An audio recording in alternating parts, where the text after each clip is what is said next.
Bonjour et bienvenue dans cet espace d'apprentissage. Notre séance d'aujourd'hui s'inscrit dans le cadre du module d'apprentissage numéro 5, Poésie, et porte sur les procédés d'écriture.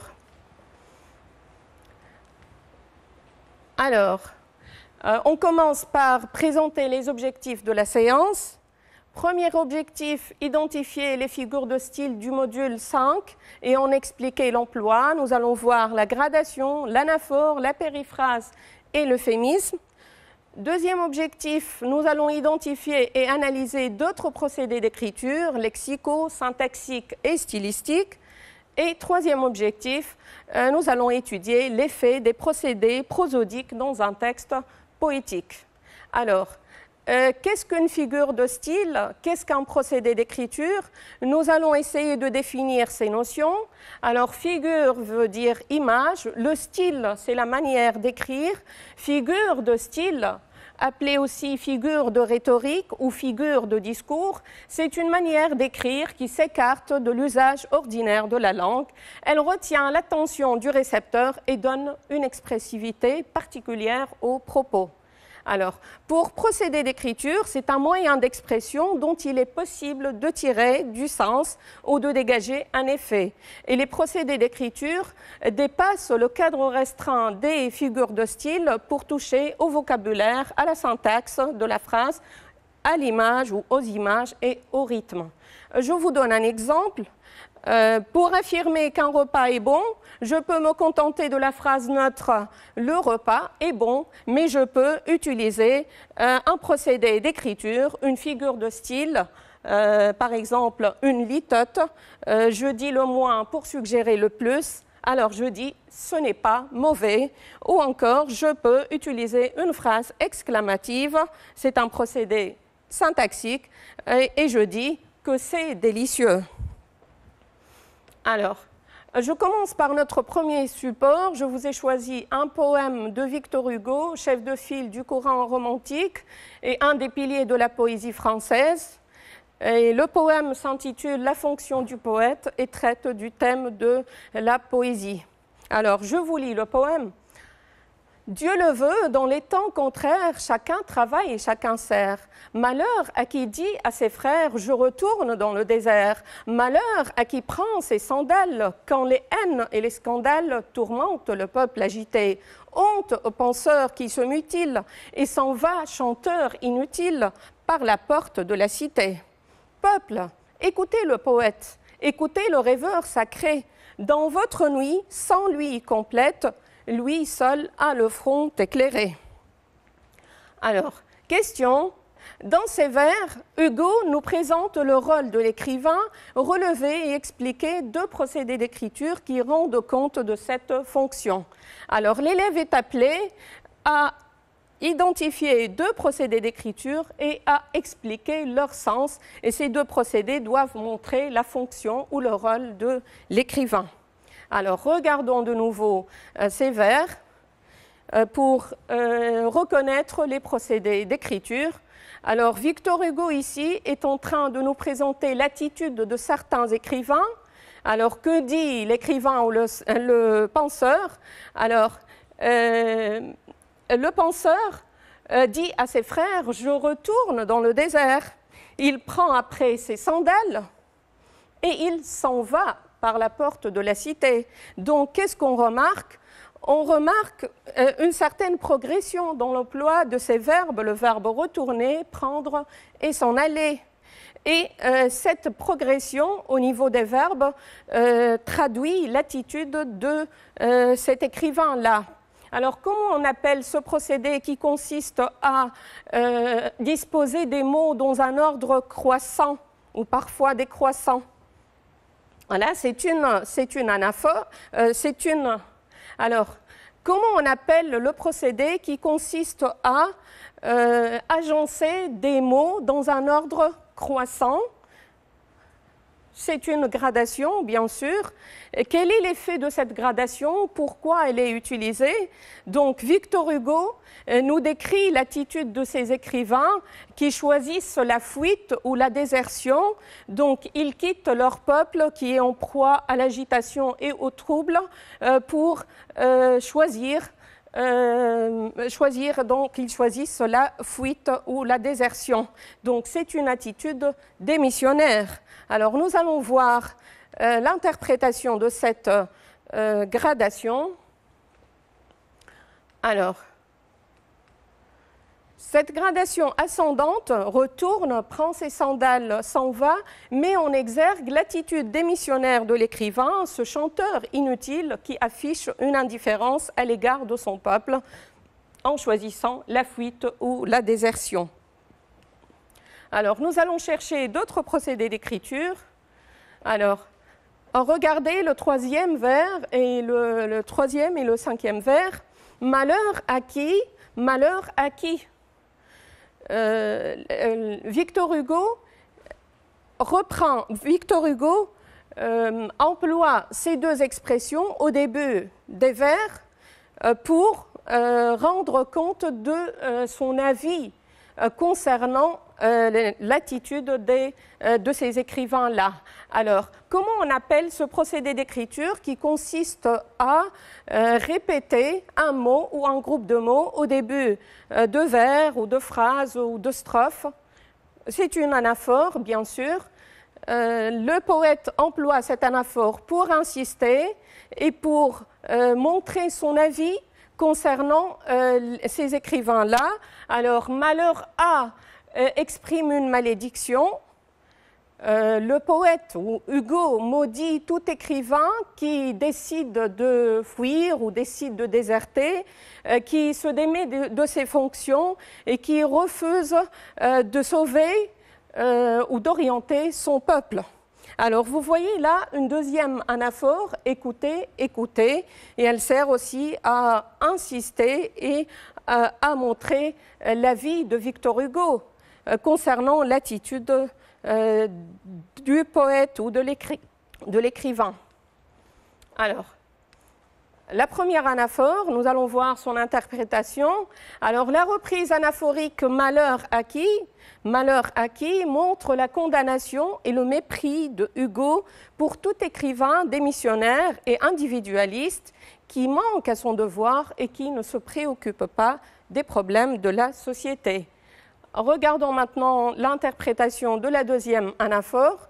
Alors, la deuxième anaphore, écoutez, écoutez, montre que Victor Hugo s'adresse directement au peuple, réclamant son attention et l'invitant à écouter le poète, ce rêveur sacré ou ce prophète qui a pour mission d'orienter, d'instruire et de guider la foule. Alors, la gradation et l'anaphore, deux figures d'insistance.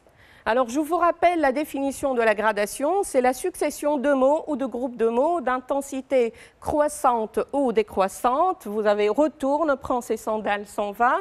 Je vous donne un autre exemple de gradation. Dans l'Avare de Molière, Harpagon dit « je me meurs, je suis mort, je suis enterré ». Cette gradation ascendante montre ou nous traduit l'état du personnage et sa réaction lorsqu'il découvre que sa bourse a été volée. Alors, je précise que la gradation sert à intensifier le sens, à exagérer parfois la réalité. Elle sert aussi à exprimer des sentiments et elle peut même avoir un but ironique ou comique. Alors, la deuxième figure, l'anaphore, c'est la répétition d'un mot ou d'un groupe de mots au début de vers, de phrases, de vers ou de paragraphes. Et vous avez l'exemple, malheur à qui, écoutez. Je vous rappelle l'effet d'une anaphore, donc bien sûr, c'est un procédé d'insistance, elle sert à insister, mais elle peut aussi servir le rythme de la phrase. Donc, dans une phrase ou dans un vers, elle crée une certaine cadence, un certain rythme. Alors, je vous donne un exemple d'anaphore, un autre exemple. Dans son poème « Liberté », Éluard dit « Sur mes cahiers d'écolier, sur mon pupitre et les arbres, sur le sable, sur la neige, j'écris ton nom. » Donc, en répétant la préposition « sur », le poète insiste sur l'idée qu'il veut écrire le nom de la liberté partout. Alors, Avant de passer, nous allons voir d'autres procédés d'écriture qui se trouvent dans le poème. Vous avez des phrases exclamatives, des phrases impératives, donc c'est un procédé, ce sont des procédés syntaxiques. Vous avez peuple, une apostrophe, et vous avez une opposition de mots entre nuit et éclairé. C'est une antithèse. Nous allons voir ces figures-là. Donc, les figures syntaxiques, vous avez les types de phrases. Donc, les phrases exclamatives nous renseignent sur le ton accusateur de Hugo, qui désapprouve l'attitude passive et indifférente de certains écrivains. Les phrases impératives pour montrer l'engagement du poète et sa volonté de corriger le peuple. Et pour les procédés stylistiques, donc l'apostrophe montre que Hugo interpelle le peuple et l'antithèse oppose la lumière à l'obscurité, mais aussi la clairvoyance de l'écrivain à l'ignorance du peuple.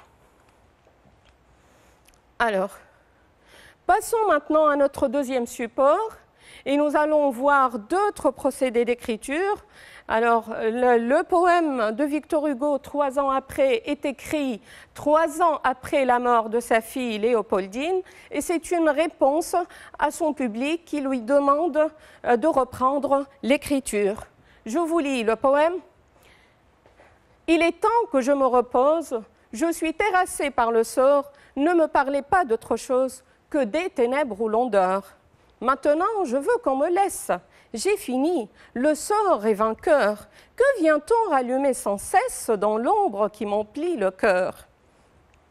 Alors, nous allons voir la question d'abord. Alors, relever et expliquer 2 procédés d'écriture qui traduisent le désespoir et l'affliction du poète.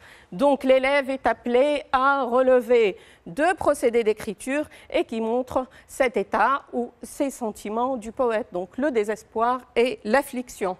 Alors, regardons le poème. Alors, premier vers, « Il est temps que je me repose ».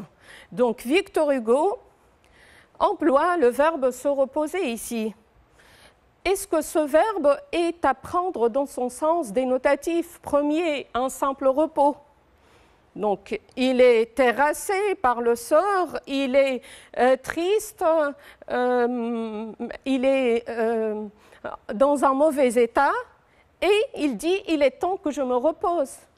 Donc, le poète parle de la mort, bien sûr. Il est temps que je meure, mais il a choisi le verbe « se reposer » et non le verbe « mourir ». Et c'est exprès. Bon, d'abord, quel est ce procédé d'écriture? Lorsque je remplace un mot qui renvoie à une réalité désagréable et choquante par un autre mot pour atténuer le sens ou pour adoucir le sens, c'est un euphémisme, bien sûr. Et Victor Hugo emploie cet euphémisme pour montrer son désir de se reposer ou de mourir, son désir d'abandonner cet état de désespoir, de se soulager de cet état de malheur avec la mort. Alors, nous allons voir le commentaire. Alors, l'euphémisme. Victor Hugo recourt à l'euphémisme pour atténuer l'idée de mourir. En effet, ce père ne redoute plus la mort, au contraire, il l'aperçoit comme un repos, lui permettant de se soulager de ses peines et de rejoindre sa regrettée fille Léopoldine. Alors, regardons le vers 3 et 4. « Ne me parlez pas d'autre chose que des ténèbres où l'on dort ». Alors, de quel sujet Victor Hugo veut-il qu'on lui parle ? Alors, il ne veut entendre pour sujet que le sujet des ténèbres. Bon, je reprends de nouveau. Alors, regardons les vers 3 et 4. Alors, regardons les vers 3 et 4. Ne me parlez pas d'autre chose que des ténèbres où l'on dort. Alors, Victor Hugo parle à ses lecteurs, il leur dit « Ne me parlez pas d'autre chose que des ténèbres ». Donc, le seul sujet qu'il veut entendre, c'est les ténèbres où l'on dort. Alors, à quoi renvoie cette expression « les ténèbres où l'on dort » eh bien, ça renvoie à la tombe. Donc, comment on appelle ce procédé qui consiste à ne pas mettre le mot, mais à le désigner par d'autres mots ou par une expression qui sert à décrire, qui sert à apporter des caractéristiques de ce mot? Alors, le procédé, c'est une périphrase, bien sûr. Et Victor Hugo a employé cette périphrase pour décrire la tombe, ce lieu-là, donc, et donner les caractéristiques de ce lieu. C'est un lieu ténébreux, obscur, et où l'on dort. Alors, quel est l'effet de cette périphrase? Alors, par le biais de cette périphrase, Hugo crée une image poétique décrivant la tombe. Ce lieu ténébreux reflète l'état d'âme de ce père affligé et terrassé. Alors, nous allons maintenant récapituler avec ce tableau-là. Donc, je vous rappelle que l'euphémisme est une figure d'atténuation. Donc, sa définition, c'est remplacer un mot qui désigne une réalité désagréable, choquante ou perçue négativement par un autre mot ou une expression pour atténuer. L'exemple, donc, vous l'avez, je me repose. Je peux vous donner d'autres exemples d'euphémismes. Pour désigner toujours l'idée de la mort, je peux dire partir, s'en aller, s'éteindre. Pour parler de quelqu'un qui est congédié ou renvoyé, je peux dire il a été remercié. Deuxième figure, donc c'est une figure de substitution, la périphrase. Alors, sa définition, c'est désigner une réalité par l'un de ses aspects caractéristiques sans la nommer directement. Vous avez l'exemple « les ténèbres » ou « l'on dort ». Je peux vous donner d'autres exemples de périphrases. Pour désigner Louis XIV, on peut employer la périphrase « le roi soleil ». Pour désigner Victor Hugo, je peux dire « l'auteur des Misérables ». Pour désigner le lion, je peux dire le roi de la forêt. Et dans une périphrase, d'habitude, on décrit l'objet, on donne les caractéristiques de cet objet-là. Donc, c'est une image poétique. Et donc, ça crée une image poétique et même des images métaphoriques, mais il ne faut pas confondre périphrase et métaphore, hein, parce qu'il y a des points communs, mais la périphrase a une référence dans la mémoire collective des gens. Lorsque je dis le roi de la forêt, pour désigner le lion, bien sûr, cette périphrase sert à désigner uniquement le lion et pas un autre animal. Mais il y a une analogie où je compare en quelque sorte le lion au roi. Alors, on revoit maintenant le poème pour dégager d'autres procédés d'écriture. Vous avez là la phrase négative, ne me parlez pas. Vous avez aussi le type impératif. Vous avez le type exclamatif et vous avez le type interrogatif et même une opposition entre deux verbes, le verbe rallumer et vous avez une opposition entre rallumer et ombre qui est une antithèse. Nous allons voir ces procédés d'écriture. Alors, pour les procédés syntaxiques, vous avez les types de phrases. La phrase impérative, ne me parlez pas. Hugo défend au lecteur de lui parler d'autres sujets, excepté celui de la mort. Les phrases exclamatives mettent en évidence son besoin de paix et de repos. La phrase interrogative, Hugo voit que lui rappeler son rôle de maître et de guide est inutile. Et pour les formes de phrases, vous avez la forme négative, ne me parlez pas, traduit son refus d'entendre les demandes de ses lecteurs. Alors, regardons les procédés stylistiques. Donc, vous avez la question oratoire, donc c'est la même question. Donc, elle est une phrase interrogative, mais aussi une question oratoire. Donc, que vient-on montre que les tentatives des lecteurs pour amener le poète à l'écriture sont vaines, et l'antithèse entre rallumé et ombre oppose l'espoir et l'optimisme des lecteurs au désespoir et au pessimisme du poète. Alors, nous allons passer maintenant à un exercice à caractère ludique, donc un exercice sous forme de jeu. Je vous lis la question. Identifiez la figure de style employée dans chaque exemple et commentez son effet. Alors, regardons le premier exemple. L'ombre croît, le jour meurt, tout s'efface et tout fuit. Vous avez un vers de Lamartine tiré de son poème L'Immortalité. Alors, quel est ce procédé d'écriture? Alors, vous avez des verbes croître, mourir, s'effacer et fuir. Qu'est-ce que vous remarquez? Est-ce qu'il y a un certain ordre entre ces verbes? Alors, voilà, donc il y a un certain ordre, il y a une certaine progression ou gradation au niveau de ces verbes, donc croître, mourir, s'effacer, puis fuir. Le procédé, donc, c'est une gradation ascendante ou montante. Donc, vous avez l'ombre qui croît, qui prend du terrain jusqu'à ce que le jour meure et cède la place à la nuit. Et puis, avec les pronoms, le pronom tout, le pronom indéfini tout, répété 2 fois, avec le verbe s'effacer et fuir, accentue encore plus ce sens de fuite de temps et d'anéantissement. Alors, nous allons voir le commentaire. Alors, c'est une gradation, et cette gradation ascendante met au clair le caractère irréversible du temps, et elle trace l'itinéraire de l'homme cheminant vers la mort. Alors, deuxième exemple, toujours aimer, toujours souffrir, toujours mourir. C'est un vers de Corneille. Alors, quel est ce procédé d'écriture? Vous voyez là, il y a un adverbe qui est répété, l'adverbe toujours, répété 3 fois au début de chaque segment dans la phrase. Alors c'est une anaphore, voilà. Et quel est l'effet de cette anaphore?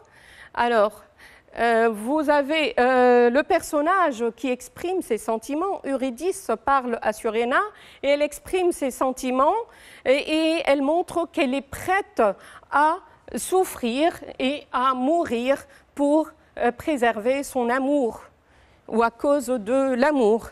Alors, nous allons voir le commentaire. Alors, une anaphore et la reprise de l'adverbe toujours montre que cette amante est prête à endurer une souffrance éternelle pour préserver son amour. Alors, troisième exemple. Alors, un soldat jeune dort, il fait un somme. Je vous ai choisi cet exemple du poème de Rimbaud, Le dormeur du Val. Et dans ce poème, Rimbaud parle d'un soldat assassiné dans la guerre. Et au lieu d'employer le verbe mourir, il dit « le soldat dort, il fait un somme ». Donc, on remarque que le poète n'a pas utilisé le verbe mourir, mais il a utilisé un autre mot. Alors, le procédé, vous l'avez deviné certainement, c'est un euphémisme, voilà. Et son effet, c'est d'atténuer le sens de cette mort et de décrire le soldat positivement. Alors, regardons le commentaire. Par les euphémismes, Rimbaud atténue l'idée de la mort et valorise le soldat assassiné en le présentant comme un dormeur souriant, comme un martyr. Alors, passons à un autre exemple. Que serais-je sans toi qui vint à ma rencontre? Que serais-je sans toi qu'un cœur au bois dormant? Que serais-je sans toi que ce balbutiement?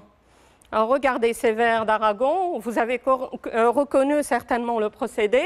Donc, c'est une phrase qui est répétée 3 fois dans ces vers. Donc, que serais-je sans toi? Voilà, c'est une anaphore. Et quel est l'effet de cette anaphore? Alors, en répétant cette phrase 3 fois, et c'est une phrase interrogative, Aragon se représente une idée de lui ou une image de lui sans sa bien-aimée, Elsa Triolet, sans sa muse. Donc sans Elsa, il serait un cœur au bois dormant, un cœur désolé, solitaire, il serait un balbutiement. Donc cette anaphore montre l'importance de cette femme dans sa vie. Alors regardons la réponse. Au moyen de l'anaphore, Aragon insiste sur l'importance d'Elsa Triolet dans sa vie et exprime sa crainte de la perdre. Alors, passons à un autre exemple. Alors, le papillon, ce billet doux plié en deux. Regardez ces 2 vers de Jules Renard. Pour décrire le papillon, le poète a choisi cette expression, ce billet doux plié en deux, pour donner les caractéristiques de cette créature qui ressemble à un billet et qui a une qualité, c'est la douceur. Alors, quel est ce procédé? Bien sûr, c'est une périphrase. Donc, au lieu de désigner le mot directement, j'emploie une expression équivalente pour donner les caractéristiques de l'objet en question. Ici, c'est le papillon. Alors, le commentaire. Par le biais de la périphrase, Jules Renard décrit le papillon en créant une image poétique. Alors, passons à un autre exemple. Alors, je le vis, je rougis, je pâlis à sa vue. C'est un exemple de Racine. Alors, quel est ce procédé? Regardez les verbes voir, rougir, pâlir.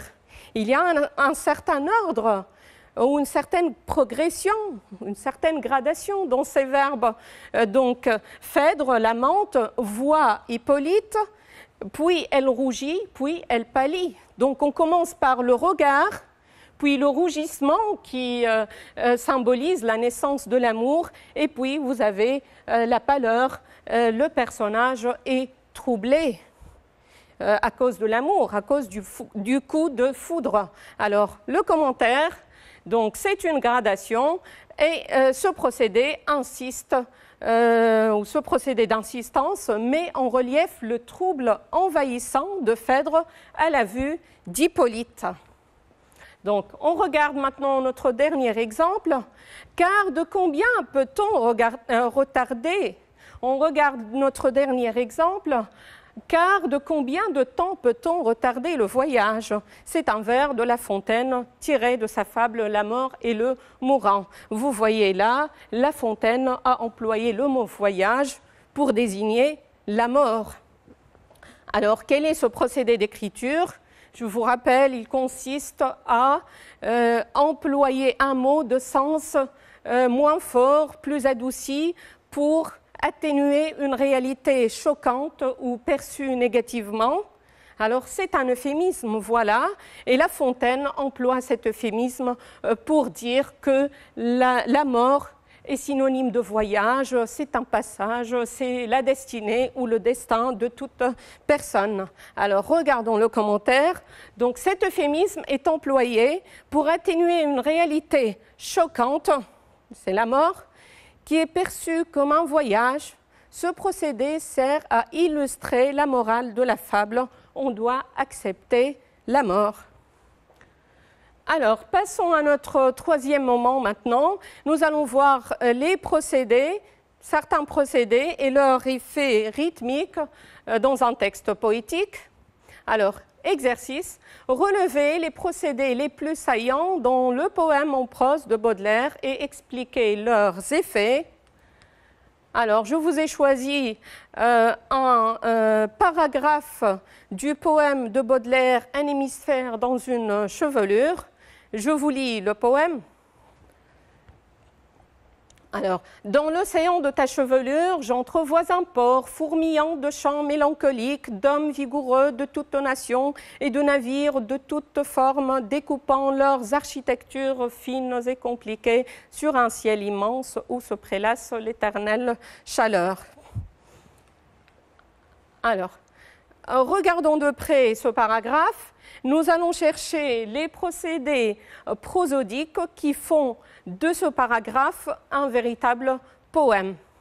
Alors, dans l'océan de ta chevelure, déjà, dans cette expression, vous avez une figure de style. Alors, voyons à qui parle Baudelaire. Donc, Baudelaire parle à une personne désignée par tu, et elle est présente à travers sa chevelure. Vous l'avez reconnu certainement, c'est son amante et sa muse Jeanne Duval.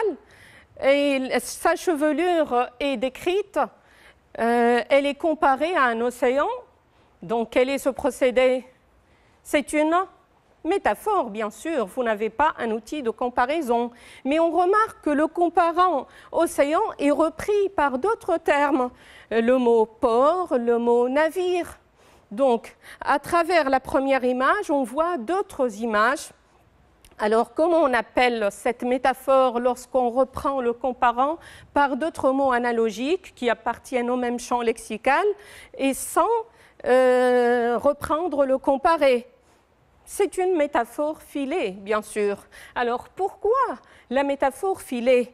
Pourquoi ce style imagé de la part de Baudelaire? Alors, Baudelaire nous décrit ou nous parle de l'effet de cette chevelure sur lui. Donc la chevelure lui permet de voyager dans un autre monde, de voir un port, de voir des hommes vigoureux ou des matelots, de voir aussi des navires. Donc c'est toute une scène ou un tableau de peinture qui s'offre à ses regards et le poète ne reste pas indifférent à ce cadre-là. Vous avez les verbes qui renvoient à la perception, donc il entrevoit, verbe de perception qui renvoie à la sensation visuelle. Vous avez les chants, donc qui renvoie à la sensation auditive, et vous avez la chaleur qui renvoie à la sensation tactile. Donc tous les sens de Baudelaire sont en éveil, tous les sens sont sollicités. Nous allons voir donc l'effet de la métaphore filée. Alors, telle une mère, la chevelure de la bien-aimée permet au poète de rêver, de voyager dans un autre monde, un monde maritime, pittoresque, un univers onirique, de rêve, où se conjuguent les formes, les couleurs, les sons et les senteurs. Alors, nous avons vu ce procédé stylistique, la métaphore filée. Maintenant, nous allons voir d'autres procédés prosodiques, cette fois-ci rythmiques, qui font de ce paragraphe un vrai poème. Alors, regardez les lettres qui se répètent ou qui sont récurrentes dans ce paragraphe. Vous avez la lettre R. Est-ce que vous avez reconnu cette figure de style ou ce procédé? Donc, on répète le même son, ici une consonne, dans une phrase plusieurs fois. Alors, c'est une allitération, bien sûr. Et quel est l'effet de l'allitération? Pourquoi on emploie l'allitération? Alors, d'abord, l'allitération sert le rythme dans un poème. En répétant ce son, on crée une certaine musicalité. Et cela montre que le poète est sensible aux mots qu'il emploie. L'emploi de ces mots n'est pas gratuit. Et l'allitération ou la répétition des mêmes sons peut aussi servir le sens ou le thème du poème. Et ici, les allitérations en R peuvent nous renvoyer à ce son, à ce bruit qui se trouve dans le port ou dans ce monde aquatique, dans ce monde maritime. Alors, nous allons voir l'interprétation de l'allitération. Donc, d'abord, sa définition, elle consiste à répéter des sons formés à l'aide de consonnes. Et outre la musicalité et le rythme qu'elle crée, l'allitération en R pourrait suggérer l'univers maritime avec le bruit et le vacarme de son port et les chants mélancoliques de ses matelots. C'est comme si Baudelaire nous invitait à une rêverie, à une errance, à une aventure de sons et de sens.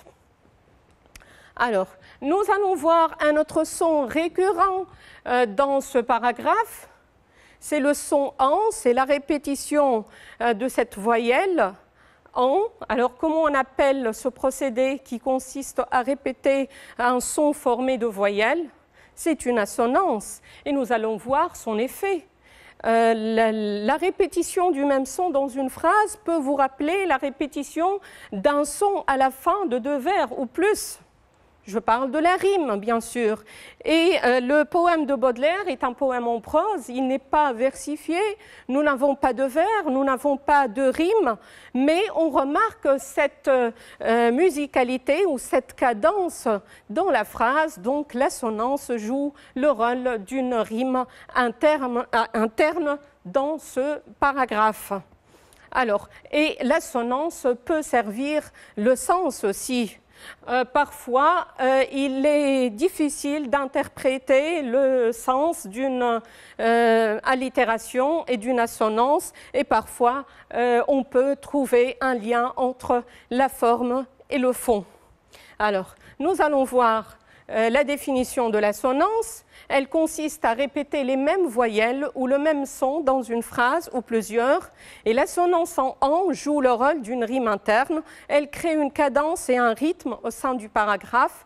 Ce son pourrait nous rappeler aussi la musique et les chants des matelots, ces chants mélancoliques. Alors, l'assonance et l'allitération, la figure de style qu'on vient de voir, qui est la métaphore filée, tous ces procédés font de ce paragraphe de Baudelaire un véritable poème. Vous savez très bien que dans ses poèmes en prose, Baudelaire a révolutionné la poésie, donc il a innové en poésie en se libérant des règles de la versification classique pour nous présenter des poèmes différents, mais il a gardé les images poétiques et il a gardé les procédés rythmiques et prosodiques qui sont caractéristiques de la poésie. Alors, nous allons voir maintenant un autre exemple et qui résume un peu tout ce qu'on vient de voir. C'est le même poète et le même support. C'est le poème « Un hémisphère dans une chevelure », mais une autre phrase. Je vous lis cette phrase. « Si tu pouvais savoir tout ce que je vois, tout ce que je sens, tout ce que j'entends dans tes cheveux. » Alors, dans cette phrase, vous voyez la même assonance en « en ». Vous voyez presque les mêmes verbes de perception. Donc, grâce à la chevelure, Baudelaire voit tout un monde, il sent et il entend, donc il ne reste pas indifférent. Tous ses sens sont en éveil, c'est un plaisir pour ses sens. Et vous voyez même une anaphore. Donc, en répétant tout ce que je 3 fois, il y a une cadence ou un rythme qui se crée dans cette phrase et elle ressemble à un vers. Alors, et il y a une constante chez Baudelaire, c'est la femme aimée ou cette muse qui lui permet de voyager dans un autre monde, un monde exotique. Je peux vous renvoyer à d'autres poèmes de Baudelaire, comme le poème L'Invitation au voyage, où son sonnet parfum exotique et où la femme est la source d'inspiration et elle lui permet de voyager dans ce monde imaginaire ou onirique. Alors, maintenant, je peux vous donner un autre exemple d'assonance, et cette fois-ci avec un poème de David Diop, Afrique, un poème que vous avez déjà vu. Alors, je vous ai choisi ces vers, donc je vais les lire. Afrique, dis-moi Afrique, est-ce donc toi ce dos qui se courbe et se couche sous le poids de l'humilité, ce dos tremblant à zébrure rouge qui dit oui au fouet sur les routes de midi? Alors, dans ces vers, David Diop s'adresse à l'Afrique, sa patrie, et il décrit les Africains, ses compatriotes. Ils sont décrits comme étant des personnes souffrantes ou ils sont décrits comme des esclaves torturés et maltraités par l'homme blanc. Ils sont sous le poids donc, du colonialisme et sous le joug de la torture. Et vous voyez, l'assonance en OU peut avoir un effet. Tout à l'heure, j'ai dit que les assonances et les allitérations peuvent servir le sens. Parfois, c'est facile de les interpréter. Et ici, l'assonance en OU pourrait nous suggérer ce cri ou ce gémissement des esclaves qui souffrent à cause de la maltraitance, à cause de l'homme blanc. Donc les OU peuvent mimer ce gémissement de ces esclaves. Alors le choix de l'assonance et de l'allitération n'est pas gratuit. Dans la plupart des cas, il sert le thème du poème. Alors, je passe maintenant à un tableau récapitulatif pour voir les procédés d'écriture. Et bien sûr, ce n'est pas une liste exhaustive de tous les procédés. Je n'ai choisi que les plus fréquents. Vous avez les procédés syntaxiques. Vous avez les procédés lexicaux d'abord, donc le champ lexical, le lexique valorisant, le lexique dévalorisant, les registres de langue, le registre familier, courant, soutenu. Vous avez les procédés syntaxiques ou grammaticaux, on peut s'intéresser au type de phrase, aux formes de phrase, aux valeurs des modes et des temps. Et pour les procédés stylistiques, vous avez des figures d'analogie, comme la comparaison, la métaphore, la personnification, l'allégorie, la prosopopée, l'apostrophe. Vous avez aussi des figures de substitution ou de remplacement, comme la périphrase, la métonymie, l'antiphrase. Des figures d'atténuation, comme l'euphémisme, comme la litote. Des figures d'insistance ou d'amplification, l'anaphore, la gradation, l'accumulation, l'énumération, l'hyperbole. Des figures d'opposition, comme l'antithèse, l'oxymore, le chiasme. Des figures syntaxiques, comme le parallélisme, le chiasme, l'ellipse, la question oratoire. Et pour la prosodie, vous avez l'allitération et l'assonance. Alors, pour ne pas finir, donc, je vais vous donner quelques recommandations méthodologiques. Donc, pour répondre à une question de compréhension qui porte sur les procédés d'écriture, l'élève devrait systématiquement identifier le procédé ou reconnaître le procédé. Le relever, bien sûr, c'est l'exemplification, donc il doit le relever et le mettre entre parenthèses. Et troisième étape qui est importante, c'est expliquer son effet. Ou pourquoi le procédé est-il employé. Alors, et nous aurons une autre occasion pour voir cela en détail dans une séance qui porte sur l'étude de texte. Alors, maintenant, notre séance touche à sa fin. Je vous souhaite une très bonne révision pour l'examen. Je vous souhaite une très bonne chance. Merci de votre attention et je ne manquerai pas de remercier notre inspecteur de français pour son encadrement pédagogique, M. Semi Slimi. Merci de votre attention. Au revoir.